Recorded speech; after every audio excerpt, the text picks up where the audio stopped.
Итак, ребята, кто знает, кто такой Иисус?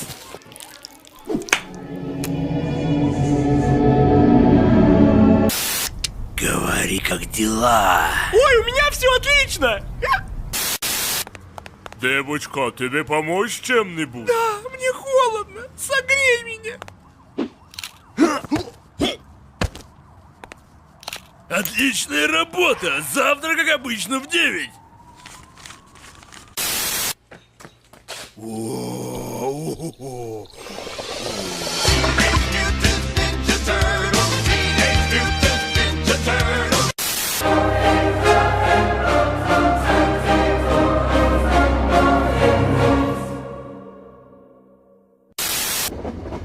Следующая остановка — Обля! Обля? Надо уходить.